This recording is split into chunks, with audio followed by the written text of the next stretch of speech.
be talking in just a minute as soon as I'm sure that everything I'm saying is broadcasting. There we go. All right. Hello, welcome back. Again, my name is Dan Nelson. Maybe you know that already. And I am working on a painting that I thought was finished. So here's the scoop. And the big part of what I'm doing this broadcast for is to help my fellow artists deal with reality. This is a commission piece. You can find Daily Art Adventure 321, I think it was.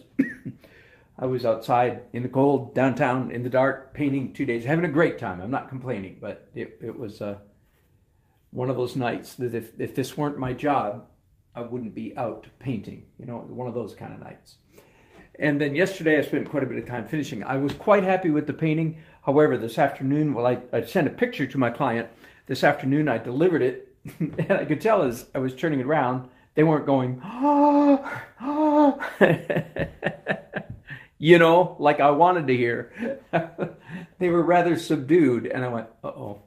Now, let me tell you that as a professional artist, you learn real quickly that you don't, you know, it's not like I was shocked because I've dealt with this before. People, from their point of view, they're paying, you know, a lot of money for this painting, and they're going to look at it the rest of their lives. They really want to make sure it's what they want.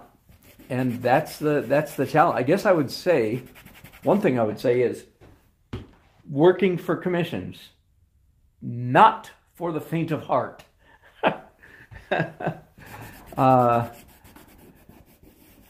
It's a lot more fun painting just whatever you want. But here's what I really want to say. Now let me back up. Let me raise my painting up and tell you a little bit about what has already transpired here. There were basically two things about this painting that they weren't crazy about. One was that this car down here was too prominent. Now, without your company, without you watching, I think I've already remedied that situation. Let me zoom in here as much as I can. So I basically now there has to be a car here. They have a great big blank, and if there's a car right behind it, so if this wasn't here, but they have a great big blank street here would be, in my opinion, very bad composition. So I've already, I think, fixed it, and I just fixed it by diminishing contrast and color, but it was already not very colorful. What was dark, I've made lighter, and what was light, I've made darker, so I've flattened it out. It still looks very much like when you look at it, you go, oh yeah, car, I see it. Yeah, I see the whole thing. I can see it. But if you're not looking at it, it doesn't scream out at you. Here's one of the things I want to say. Need to hear myself say this, because I don't know about you, but I think most artists just don't like being told what to do. Don't tell anybody I said that. But I don't think that's a great secret. It kind of ruffles our feathers the wrong way, doesn't it? First of all, I'm just confessing this. I'm not proud of this. I'm just saying that's the way we tend to be. Here's what I am confessing, or here's what I am claiming. You know, kind of like put on your big boy pants, or big girl panties, whichever it is.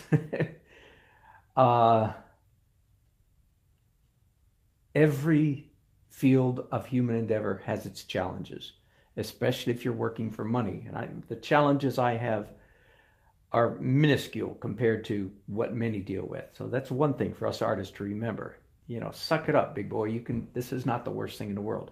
If you had a job in an office with a boss or with employees, whether you're the boss with bad employees or you're an employee with a bad boss, we'd have a lot more to deal with.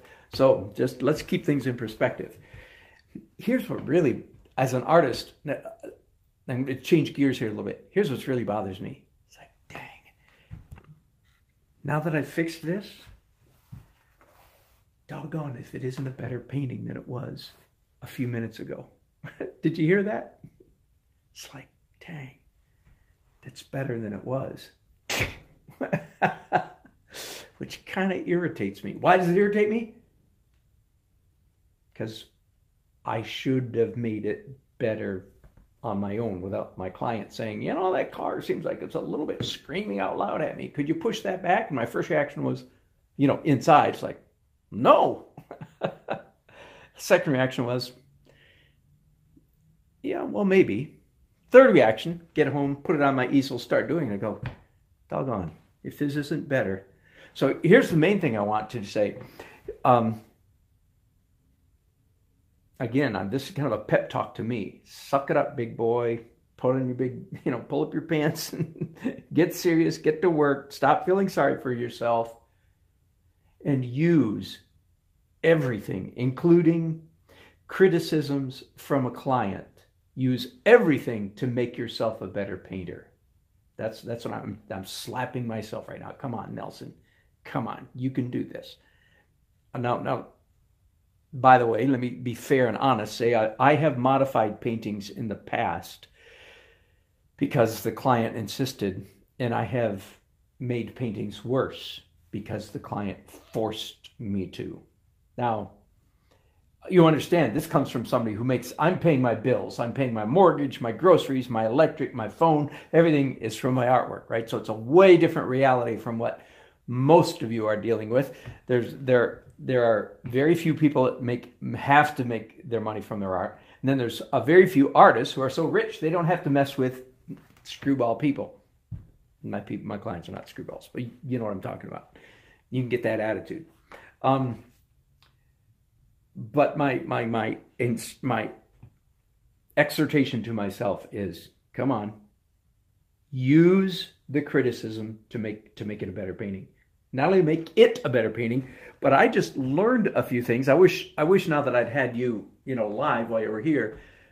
But I just did something to this car that I don't believe I've ever done to a car in a painting before. And I like this quite a bit. I really do like it. So there you go.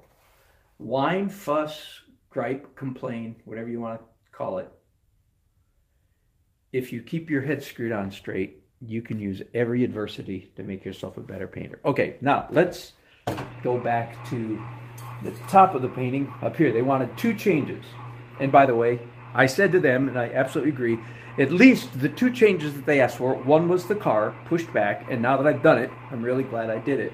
The other is that they wanted some leaves on the trees. Now, I thought they might want springtime leaves, since it is springtime here in North Carolina when I did this painting, but they didn't. They want a little more red in their painting, and they'd seen some of my other artwork that had some fall, you know, foliage in it, and that's what they asked for. So that's what I just started a few minutes ago, and am working on when you started this, watching this broadcast. Now, thankfully, I stood there, we talked about it long enough. They don't want a tree full of red leaves. That would be very bad, in my opinion. They just want some red, and I feel like that's good. So let me show you. The pep talk is over about how to deal with the realities of working for commission. Now let's just talk art. Okay, so how do you come back and add something like this to a painting that's dry, finished? Well, first of all, you can't, because my painting technique is all based on layer, layer, layer, layer, layer. You can't just come and stick on a last layer and pretend that it's going to work, that you're done.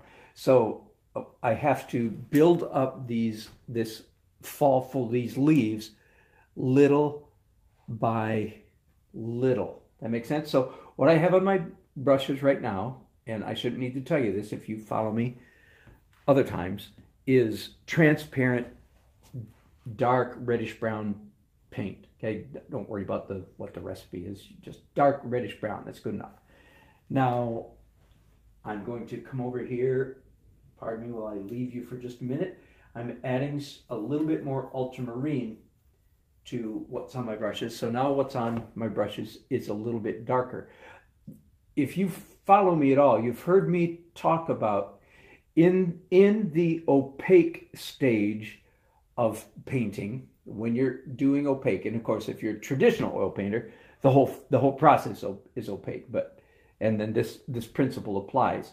But if you're like me and you only do opaque at the very end, then this principle only applies at the very end. Anyway, here it is. When you're doing opaque, it's almost always a good idea to put down a color and then to come back a few minutes later and do on top of that same color, just slightly lighter. Does that make sense? And then you can come back a third time and do slightly lighter again. In other words, the broader principle is the human eye likes seeing light paint on top of light paint. Got it? Or let me say it this way. The human eye likes seeing lighter paint on top of light paint, on top of medium paint, on top of dark. In other words, the more layers in the opaque world, the more layers, each layer should get lighter. I guess I'll do this way. One value, lighter, lighter, lighter, lighter. We like that. What we don't like is dark. And of course, right now I am doing dark on, and so in order to get around this principle, first of all, you make sure the dark is transparent. That's half the battle. And then you come back and do light on top of it. But what I want to point out is that the inverse or the reverse of that principle is also very often true. That is, when you're doing dark, transparent color, dark, transparent paint on your painting, it's often a good idea to come back with what? A slightly darker color on top of what you just put up there. In fact, I'm going to do that for the third time. So I'm going to mix up a little bit more paint over here, making it just a little bit darker for the third time. Now and where am I going to put this? Just a few touches. Like, it's one of the things you may be very aware that I'm going to be struggling with as I do this leaves, right? Is human beings, myself included, have a very hard time emulating or creating randomness. Left to our own devices, we will almost always fall into patterns. In fact, I'm not a mathematician or a scientist in that regard, but I know just enough to know that human beings cannot, I don't know if you know this or not, this is pretty fascinating. Human beings cannot create a random series of numbers out of our head. Did you catch that? If someone comes up to you and says, okay, start naming single digits, 7, 2, 4, 1, 6, 7, 2, 0, 9, and so on and so on and so forth. It turns out that with the aid of computers, they can identify, the computer can tell if a person made up these random numbers or not. That's why many times in science, if for an experiment, if somebody needs a random series of digits, numerals, they have to have a program that creates that for them, because human beings cannot do random numbers. Isn't that weird? By the same token, a human being cannot do random leaves on a tree. Let me tell you, by the way, by far and away, the most common thing that human tendency will do is we will create a uniform checkerboard. The leaves will be uniformly spaced. So you can already tell I'm working really hard against that. I've got a bunch here, a bunch here, a bunch here. But even are my bunches, evenly spaced? Anyway, so I'm going to do a couple tricks to myself to try to work against that and try to actually create a random appearing set of leaves. Now, the main thing I'm going to do is, of course, not try to do these leaves all at once. That is not one layer. It'll be several layers that I'll be doing. I'm going to even have a leaf or two that are flying away. Okay, that's enough of painting with brushes. Here's one of the things I'm going to do. Now I'm going to paint with a rag, and if not erase, at least diminish several of the leaves that I just put down. So I'm going to go back and forth several times. Again, in an effort to create randomness. I still am not going to be able to create perfectly random, but mathematically or scientifically random, but hopefully it'll be a random enough that nobody looking at my painting will be irritated by the uniformity of my placement of these leaves. So what I'm talking about right now is just the placement of the leaves, not even the painting of them per se. Now I really am erasing stuff. Just removing stuff that I put down there just a few minutes ago. If I was going to erase it, why did I put it down? Well, we've been around that block before, haven't we? Because putting it down and erasing it is not the same as not putting it down. That's why. Maybe erase with my left hand. Tap into the other side of my brain a little bit.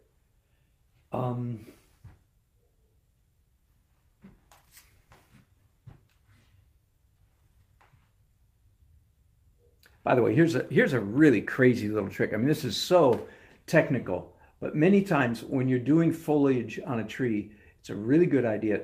Don't use a round brush, but to roll your brush, because you get a very different, and you often get very leafy kinds of shapes if you will roll your brush. This is a worn out, frazzled, soft bristle filbert. But I do the same thing with all different brushes.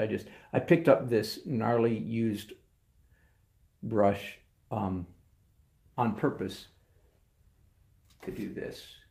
Okay, now I feel like I've just got a little bit too much concentration right there. There we go. That looks better. Now, on top of this, this is the dark stuff. In just a minute, I'm going to switch to light colored paint. And I will do like a medium russet orange brown, and then a lighter orange, red, brown leaves to give the, again, the illusion of not a tree full. This is like late autumn. Is what I'm aiming for. And in my conversation with my clients, that is exactly what we talked about. Because I said, and they seemed to understand quickly, I said, it won't look good to make this a tree full of leaves. And they said, no, just you know, like the last leaves hanging on. So ironically, even though I painted this in the springtime, it's now turning into a fall painting, but I'm very cool with that. That's very fine with me. Okay, now let's mix up some light colored. Need a little bit more light in this room. Oh, I guess I got all the light I'm going to get. So I'm going to mix up a medium brown orange, oxide red is what I'm in, white, titanium white, of course. And a little bit of cad orange imitation, fake cadmium orange, that is. And just enough liquid to help it flow a little bit and make it dry quickly. Okay. That's too bright, too light. So I need to darken that.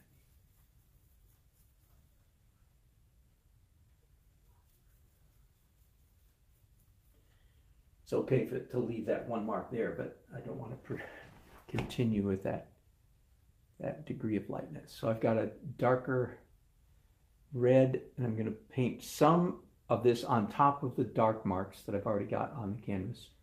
Then I'll do some where there are no leaves already.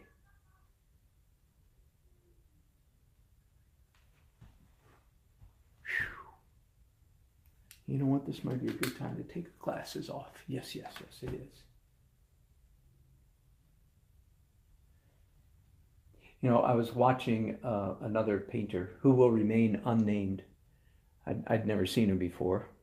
Um, but it was another one of those people who paint kind of like Bob Ross.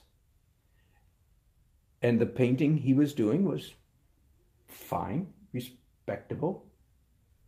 You know, and he was showing how to paint a bank of trees on the far side of a lake, how to paint, you know, green trees in the sunshine. And he was doing a good job of telling everybody what to do with their brushes and so forth, how to do this layer and this layer and that. And it just reminded me to mention to you guys again that everybody who wants to be a painter, you should know, you should learn, really. You should learn all the Bob Ross brush tricks. Here's a quiz. How was it that Bob Ross was able to produce what most non-artists think is a lovely painting? And I'm not being really as sarcastic as I sound. How was it that he was able to finish a painting in whatever it was, 22 minutes or something? Well, just for what it's worth, you can read this online as I have. First of all, he'd already done it at least once, if not twice, before the cameras were rolling. So he knew what he was going to do, stroke for stroke, move for move. So it's all planned out, and that's fine. Nothing wrong with that. But as I usually explain to people, what is it that he was doing? The answer is brush tricks. It's my answer. My description is brush tricks. And you, as an artist, you should know all of Bob Ross's brush tricks. Just consider it part of becoming an artist. It's like it's part of your kindergarten or part of your learning curve. You learn how to make a pine tree with a fan brush the way he does. The reason is if you don't know that, it's like you're missing some really basic stuff. The challenge is once you learn it, you have to learn how to not do it. You can like I just gave you a brush trick and then just showed it to you again, rolling a brush like this instead of dabbing it. You see, it gives a little bit more of a random mark, and leaves are very random. So there you go. I don't remember ever seeing Bob do that particular trick, but that is the kind of thing I'm talking about. You should know each of those tricks. The problem is if I continued to do that over this whole tree, it would be way, way, way overkill. Does that make sense? So you do not want to do what Bob Ross did. You just want to know how to do what he did so that you can use it in a moderated manner. So that's all I'm going to say about that. You should know all of Bob Ross's Bob Ross tricks. Brush tricks is what I mean to say. But you're not going to use them because if you do, you're going to create a particular look that people, I think, might find winsome in the short term, but it's too slick. People won't like it in the long term because there's no struggle in it. It's too contrived. Whew, never mind. I'm getting myself dug in too deep, so I'm going to just stop right there. But here again, I'm sorry. I got out of field of vision just a little bit. All you're seeing up there is glare anyway. I'm sorry. But I was rolling my brushes just a little bit. Let me stand back way across the room now and look at that. I'm groaning. Do you know why I'm groaning? I'm glad I stood back. Because after all my talk, it's too uniform. So I just remove the big bunch right in the middle. That's better.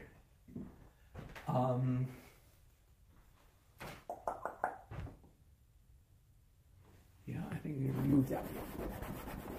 Now, this is, as you can see, it's part of the joy of painting on a dry painting, right? You can't do this if it's wet. But if it was wet, I would have been doing these leaves in many, many layers before this. So this is very much a retrofitting kind of process. Okay, let me move now to an even brighter orange color, dirty orange.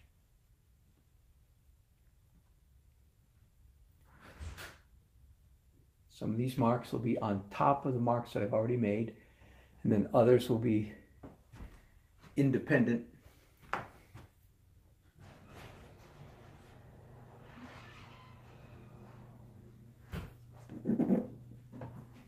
haven't scratched much yet, so that works well. It looks like a twig in front of the leaves, which of course, in reality, there would be some twigs in front of the leaves as well as behind.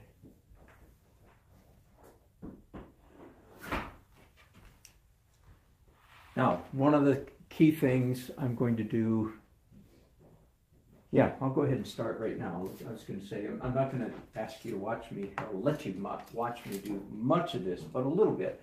I'm going to mix up right now. I'm going to try to mix up this color of dirty blue-green, whatever, and try to match that color as close as I can. I want to do it quickly because we have not got all day. I've got to have this painting finished tonight, of course, so that I can re-deliver it to my client tomorrow and hopefully get paid. And I told them, by the way, that they could watch me paint this online. So I really have to be careful what I'm saying because they might watch me. Hi, Donna Catherine. I hope you're watching. Thanks for making me do better. Thanks for making me improve my painting for you.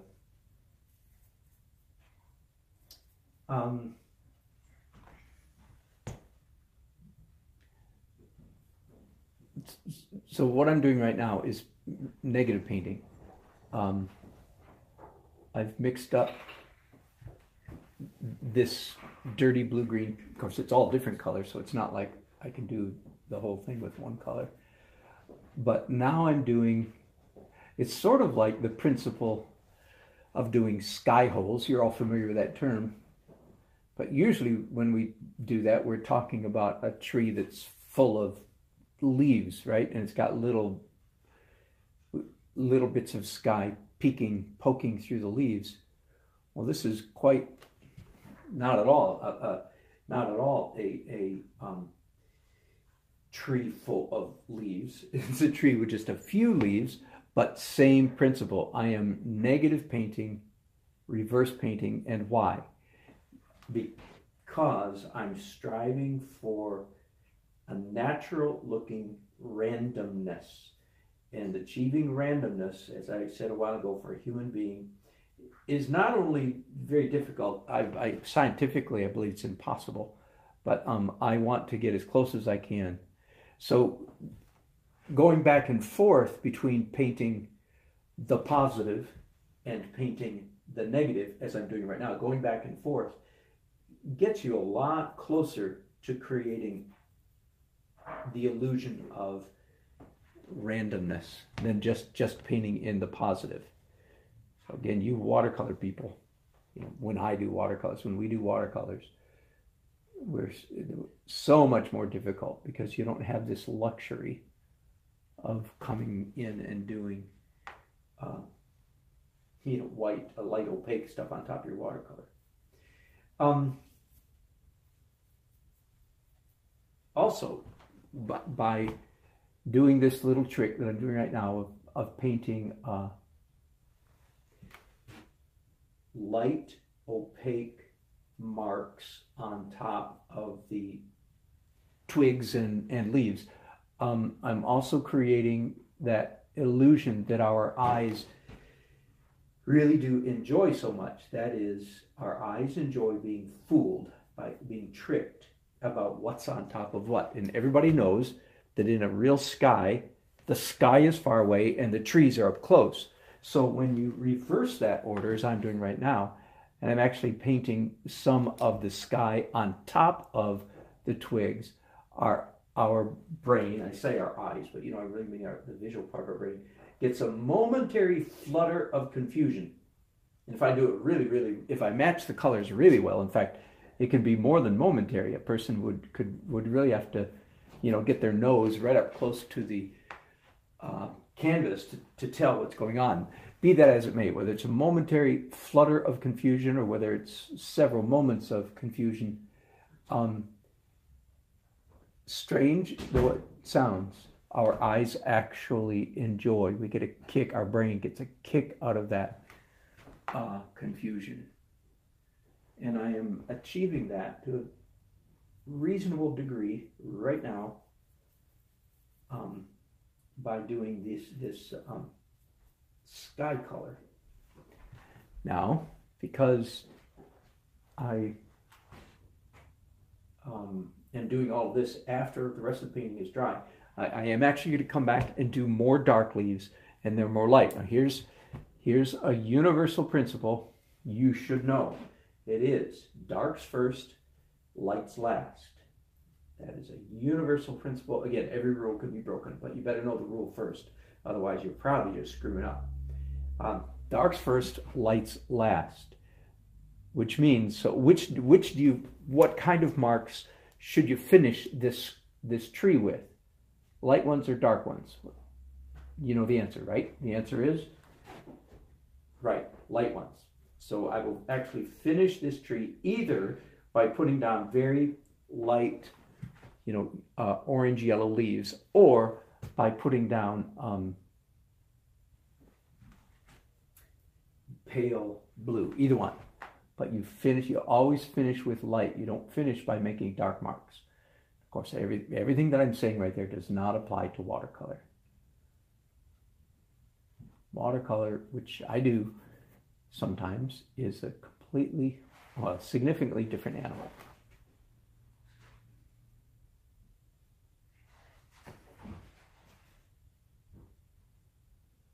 Okay, and I have a sense now that I'm probably boring many of you to tears, just about, because you can hardly see what I'm doing. It's getting pretty subtle.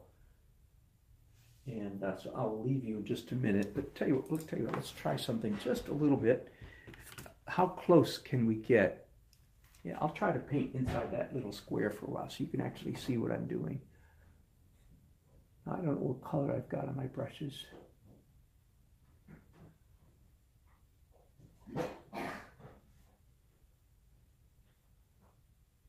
It's a little bit lighter than I would like.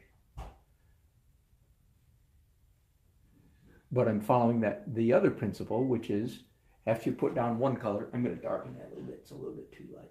After you put down one color, it's a good idea to come back and do something slightly lighter than that. So here we are now with a slightly darker than what I was just using a minute ago. See, so I'm drawing, I am literally carving. Of some of these marks, the dark marks are kind of fat, right?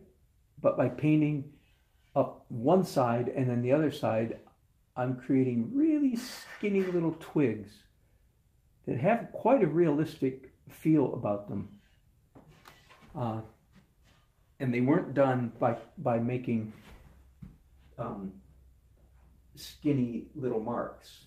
I hope that makes sense to you. It's not like see the size of my brushes that I'm using, yet the size of the marks that I'm leaving on the canvas are quite fine. So that's how you do that. By the way, I've mentioned this before, that's the same way you paint wrinkles in a face.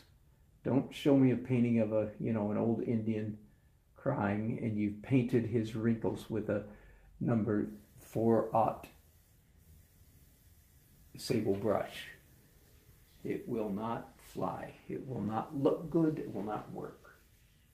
Instead, what you do is you paint his wrinkles as fat, as wide as you want. Then you come back and paint up like I'm doing right now on these twigs. You paint on one side of the wrinkle or twig, and then paint on the other side to create skinny lines. So I'm okay. Let me back off to a normal distance now, and perhaps I'll bring you in at the very end of this painting process. I'm not sure.